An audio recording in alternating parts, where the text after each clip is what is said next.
নমস্কার বন্ধুরা, কেমন আছো তোমরা সবাই? আশা করি ভালোই আছো। আর আমরাও না খুব ভালো আছি। আমার নতুন আরেকটি ভিডিওতে তোমাদের সবাইকে স্বাগত জানাচ্ছি। আর সকালে ঘুম থেকে উঠে কিন্তু ঘরের কাজবাজ শুরু করে দিয়েছি। আর আজকে কিন্তু শিবরাত্রি। আমাদের এখানে আজকে শিবরাত্রি পালন করবে। আর আমাদের কলকাতার ওদিকে কিন্তু কালকে করবে। তা আমরা এখন এখানে থাকি, এখানে নিয়মিত করতেই হবে। আর এদিকে ফুলকপি রান্না করব ২ বাচ্চার জন্য। আর আমি আমার বর উপোস করব, তো আমরা খাবো না। তো ফুলকপিটা না ভালো করে সুন্দর করে পরিষ্কার করে কেটে নেব। কি বলো তো, ফুলকপি কিন্তু ভালো করে দেখে কাটতে হয়। তা নাহলে কি দেখবে ফুলকপির মধ্যে কিন্তু ছোট, ছোট পোকা থাকে। যার জন্যে অনেক দেখে শুনে তারপরে কিন্তু ফুলকপি কাটতে হয়। আর ২ বাচ্চার জন্য রান্না করব, কারণ ২ বাচ্চা তো উপোস করবে না। আর আমার ছেলে এমনি স্নান করে জল ঢেলে আসবে, তারপরে খেয়ে দেয়ে নেবে। আর আমরা দুজন উপোস করব, শুধু ফল খাবো আর কিছুই খাবো না।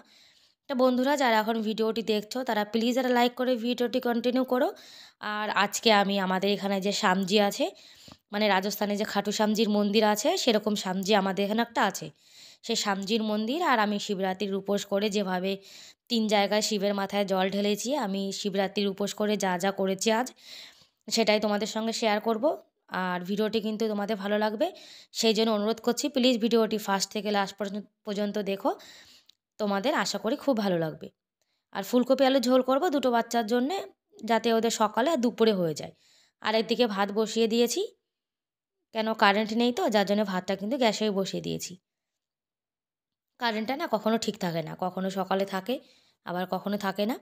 আর এদিকে ফুলকপি ঝোলটাও কিন্তু হয়ে গেছে, কড়াইটা না একটু পুড়ে পুড়ে গেছে। আর কি করব বলো, রান্নাবান্না করতে গেলে দেখবে একটু কড়াই পুড়েই যায়। আর একটু মশলা না তুলে রেখেছি, বেশি ঝাল হয়ে গেলে খেতে পারবে না। আর আমার তো স্নান টান হয়ে গেছিলো, স্নান করেই তো আমি রান্নাবান্না করি। তারপরে রান্নাবান্না করে শাড়ি টাড়ি পরে এখন মন্দিরে যাব। আমার বর কিন্তু জল ঢেলে এসছে, এখন আমি আর আমার ছেলে যাব। ৩টে বেলপাতা না একটা বাড়ির থেকে এনেছিল, আর কুল আর গাজর, এটা শিবজিকে অর্পণ করব। আর আমাদের এখানে জানো তো বেলপাতা কিন্তু সচরাচর পাওয়া যায় না, যার জন্য একটা বাড়ি থেকে ৩ জনের জন্য ৩টে বেলপাতা এনেছে। এখন আমি আর আমার সোনা যাব। আর গরুর দুধ এনেছে সেই বাড়ি থেকে, যে বাড়ি থেকে বেলপাতা এনেছে। আর ওরা জানো তো আমরা শিবজির মাথায় ঢালবো, যার জন্যে গরুর দুধের পয়সা কিন্তু নেয়নি, বলেছে পুজোর জন্য নিচ্ছে তো। তারপরে এর মধ্যে একটু জল মিলিয়ে নিয়েছি।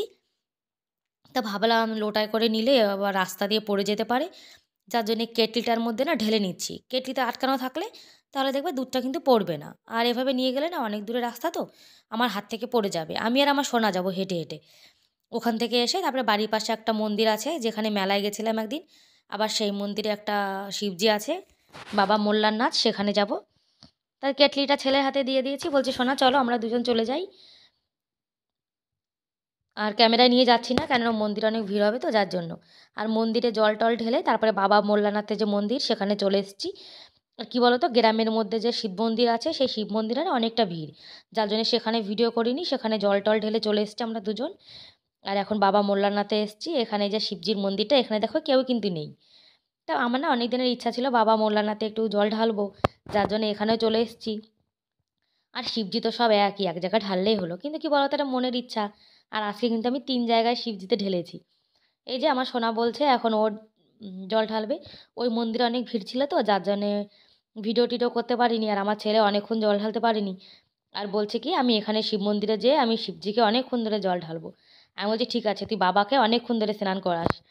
তাই ও এখন শিবজিকে অনেকক্ষণ স্নান করিয়েছে, এখন দেখো ও নমস্কার করছে। আর আমার বর বলছে শোনা তুমি কতক্ষণ প্রণাম করবে, আমি বলছি করতে দাও ওকে। আর এখন আমি তুলসী বেলপাতা দিচ্ছি। আর আমি না আকন্দ ফুল এনেছিলাম, সে ফুলটা পড়ে গেছে, বাবাকে বলছি বাবা তুমি ফুলটা নিয়ে নাও। তারপরে দেখো ফুলটা কিন্তু আর পরে পড়েনি। আর উপরে এই লোটাটার জন্য না আমার এই লোটাটা দেখো এর মধ্যে ভালো যাচ্ছে না। তা কী করবো বলো, একটুখানি উপরে ঢেলে দেবো। আর এই লোটাটা যদি এই যে স্ট্যান্ড, এটা আর একটু উঁচু হলে ভালো হতো, কেন আমাদের লোটাটা বড় তো, যার জন্য যাচ্ছিল না। কিন্তু বুদ্ধি করে দেখো, আমি ঠিক কিন্তু বাবার মাথায় জল ঢেলেই দিয়েছি হাত দিয়েই, তাই না? আর এখানে জল ঢালছি আর ওখানে দুধ ঢেলে এসেছিলাম। আর এখানে এই যে মাতা পার্বতী, লক্ষ্মী, ওই মাতা পার্বতী আর নন্দী, ভিঙ্গি আর ব্রহ্মাজি রয়েছে, তাদের সবার মাথায় জল ঢালছে। আর এখানে দেখো ভিড় কিন্তু একদমই নেই, ওই ২-১ জন এসে একটু ঢেলে যাচ্ছে। আর এখানে পুজোর সময় না হবন করা হয়। আর এই যে এটা বাবা মোল্লারনাথ আর এটা বাবা গোরখনাথ, ওনাদের দুজনের মন্দির। এই মন্দিরটা কিন্তু এই ১ বছরই হয়েছে। আর দেখো মন্দিরটা কিন্তু সুন্দর হয়ে গেছে। আগে জানো তো এখানে ভীষণ জঙ্গল ছিল। আর দেখো কত বড় একটা গর্ত মতো করা এখানে, মানে গ্রামের বৃষ্টির যত জল সব এসে না এখানে জমা হবে, যার জন্য এটা বানিয়ে রেখেছে। এটা গর্তটা কিন্তু অনেকটা নিচে, জানো না, দেখে কিন্তু ভয় ভয় করে। আর দেখো শুধু বাবলা গাছ আর বাবলা গাছ আর নিম গাছ, আর কিন্তু কিছুই নেই। আর ফাঁকা মাঠের মধ্যে দুটো বাড়ি রয়েছে। আর পাখিতে জল খাবে, যার জন্য দেখো এখানে এই মালসাটা ঝুলিয়ে রেখেছে। আরও জল খাওয়ার জন্য আরও দুটো তিনটে মটকা এখানে রেখে দিয়েছে। আর জানো তো এখানে কিন্তু আগে একদম জঙ্গল ছিল। এই যে লোকটার এক হাতে নেই, এই লোকটাই কিন্তু এখানে প্রথম মন্দিরে স্থাপনা করেছিল। এখানে কিন্তু আগে বাগান ছিল, লোকে আসতেও খুব ভয় পেত। মানে সকাল হোক আর রাত হোক, এখানে মানে 3-4 জন ছাড়া আগে আসতে পারতো না লোক, এত জঙ্গল ছিল। আর সে জায়গাটা দেখো এখন কত বড় মন্দির হয়ে গেছে, সবসময় কিন্তু লোকের আনাগোনা হতেই থাকে। আর জানো তো আগে কিন্তু জীবনে কি হবে কেউ কিন্তু একদমই জানে না, তাই না? আজকে একরকম, কালকে কিন্তু আর এক রকম হয়ে যাবে। তারপরে আমাদের বাড়িতে যে শিবজি রয়েছে তাকেও দেখো জল ঢেলে আবার পুজো করেছি একটু। কি বলতো, বাড়িতে শিবজি রয়েছে তাকে জল ঢালবো না, তা কি হয়? আসলাম, ও বাবা মোল্লানাথে গেছিলাম, জল টল ঢেলে এই এখন চলে এসেছি। আমি আর আমার বর তো কিছু খাবো না, আর আমার ছেলেও জল ঢেলেছে, কিন্তু ও ছোটো মানুষ তো সারাদিন না খেয়ে থাকতে পারবে না। তাই ওর জন্যে আর আমাদের গোপালের জন্য ভাত রান্না করেছি আর ফুলকপি আলু ঝোল করেছি, ওরা দুই ভাই তাই খেয়ে নেবে। ব্যাস, তারপরে আবার কথা হচ্ছে, ঠিক আছে? তারপরে আমার সোনাকে দেখো টিকা লাগিয়ে দিয়েছি। আর এখন আমরা একটু সামজি আছে, সামজি দর্শন করতে যাব। তাই রাস্তায় না আমার ছেলের স্কুল পড়ে, তাই তোমাদেরকে একটু দেখাচ্ছি আমার ছেলের স্কুলটা।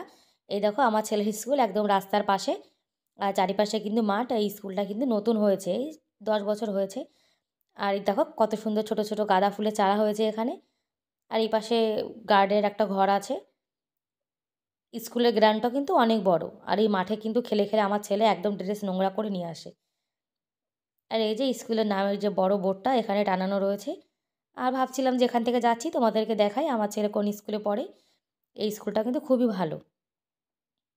এই যে দোতলা, এই দোতলায় কিন্তু আমার সোনা বসে, যার জন্য তোমাদেরকে একটু দেখালাম আমার ছেলের স্কুলটা। তারপর ওখান থেকে চলে এসেছি শ্যামজির মন্দিরে। এই শ্যামজির মন্দিরে কিন্তু আমি অনেকবার মানে রাস্তা দিয়ে গেছি, কিন্তু মন্দিরে না শ্যামজির দর্শন করা আমার একদমই হয়নি। তাই ভাবলাম আজ শিবরাত্রি, রান্নাবান্না তো হয়ে গেছে, আর বাজারের দিকে যাচ্ছি একটু শ্যামজির দর্শন করি। তাই শ্যামজির দর্শন করতে চলে এসেছি। এখানে দেখো শিবজির মূর্তিও আছে, যার জন্য সব মহিলারা জল ঢালছে। আর এই যে আমাদের শ্যামজি, আর শ্যামজিকে দেখার খুব ইচ্ছা ছিল, যার জন্য মনের আশাটা পূর্ণ হয়েছে। আর কত সুন্দর না শ্যামজি। আর এই যে বজরংবলী, কাজটা দেওয়া রয়েছে তো যার জন্য ভালো সুন্দর ক্লিয়ার দেখা যাচ্ছে না। আর তোমরা যারা ভিডিওটি দেখছো, তোমাদের যদি ভিডিওটি একটু হলেও ভালো লাগে তাহলে প্লিজ যারা লাইক করে দিও।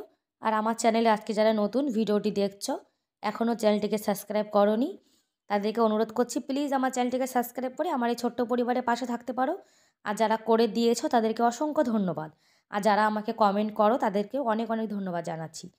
তারপরে বাজার থেকে পেঁপে, সবেদা, কলা এসব নিয়ে আসা হয়েছিল, কেননা শিবরাত্রিতে আমরা শুধু ফল খাবো, যার জন্য ফল টল নিয়ে এসছে। আর এই পেঁপেটা কিন্তু খুব সুন্দর, দেখো মিষ্টিও ছিল ভালো। আর এই যে আমার বর কিন্তু সব ফল টল কেটে রেডি করে রেখেছে, এখন আমরা দুজন খেয়ে নেব। আর ভগবানের ভোগ লাগিয়ে তারপরে কিন্তু প্রসাদটা খাচ্ছি আমরা। আর জানো তো পরের দিন মানে আজকে সারাদিন তো এরকম থাকবো উপোস, আর সকালবেলা স্নান করে আবার মন্দিরে একবার জল ঢেলে তারপরে উপোসটা ভাঙবো। আর পরের দিন তো আমাদের কলকাতার শিবরাত্রি।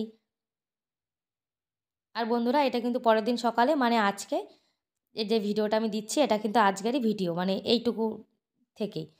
আর আজকে দেখো মন্দিরে কিন্তু একদমই ভিড় নেই, যার জন্য আমাদের গ্রামের যে শিবজির মন্দিরটা সেটা তোমাদের সঙ্গে শেয়ার করছি। আজকে দেখো এখানে পুরো পরিষ্কার হয়ে গেছে, কালকে কিন্তু এখানে গাজর, ধূপকাঠি, তারপরে কুল এগুলো দিয়ে কিন্তু একদমই ভরা ছিল। আর আজকে দেখো সব কিন্তু পরিষ্কার টরিষ্কার করে দিয়েছে, যার জন্য একটু ভিডিও বানাতে পারছি। আর মন্দিরে কিন্তু কেউই নেই লোকজন, যার জন্য ভিডিও বানাতে না লজ্জাই করছে না। আর লোকজন থাকলে দেখবে একটু আনকমফোর্টেবল ফিল হয়, যার জন্যে ভিডিও বানানো যায় না। তারপরে আমার ছেলেকে বলছি শোনা তুমিও জল ঢালো, তারপরে উপোস ভেঙে বাড়িতে আমরা যেয়ে খাবো। আর কি বলো তো আজকে কিন্তু আমাদের কলকাতায় শিবরাত্রি, এটা পরের দিনে তো যার জন্য। আর কালকের ভিডিওটা ছোট হয়ে গেছিলো, যার জন্য আজকের ভিডিওটা ওর সঙ্গে জুড়ে দিয়েছি। আর জানো তো তোমরা কিন্তু অনেকে চ্যানেলটিকে সাবস্ক্রাইব করবার আনসাবস্ক্রাইব করে দাও, এটা কিন্তু সবাই বলে, সেটা কিন্তু আমার সঙ্গে হয়। কিন্তু দেখো এরকম কিন্তু একদমই করা উচিত না। তোমাদের যাদের ভালো লাগবে তারা সাবস্ক্রাইব করবে, আর যাদের না লাগবে তারা করবে না। এই যে সাবস্ক্রাইব করে আবার আনসাবস্ক্রাইব করে দেয়, এটা কিন্তু একদমই ভালো লাগে না। আর দেখো আমাদের গ্রামের মন্দিরটা কত সুন্দর। আর আমাদের গ্রামের মন্দিরটা তোমাদের কেমন লাগলো তোমরা কিন্তু কমেন্ট করে আমাকে অবশ্যই জানাবে। আর এখন সূর্য দেবতাকে জল ঢালছি। ব্যাস বন্ধুরা, আজকের মতো এই পর্যন্তই। দেখা হবে পরের ভিডিওতে। ততক্ষণ ভালো থেকো, সুস্থ থেকো। Bye bye.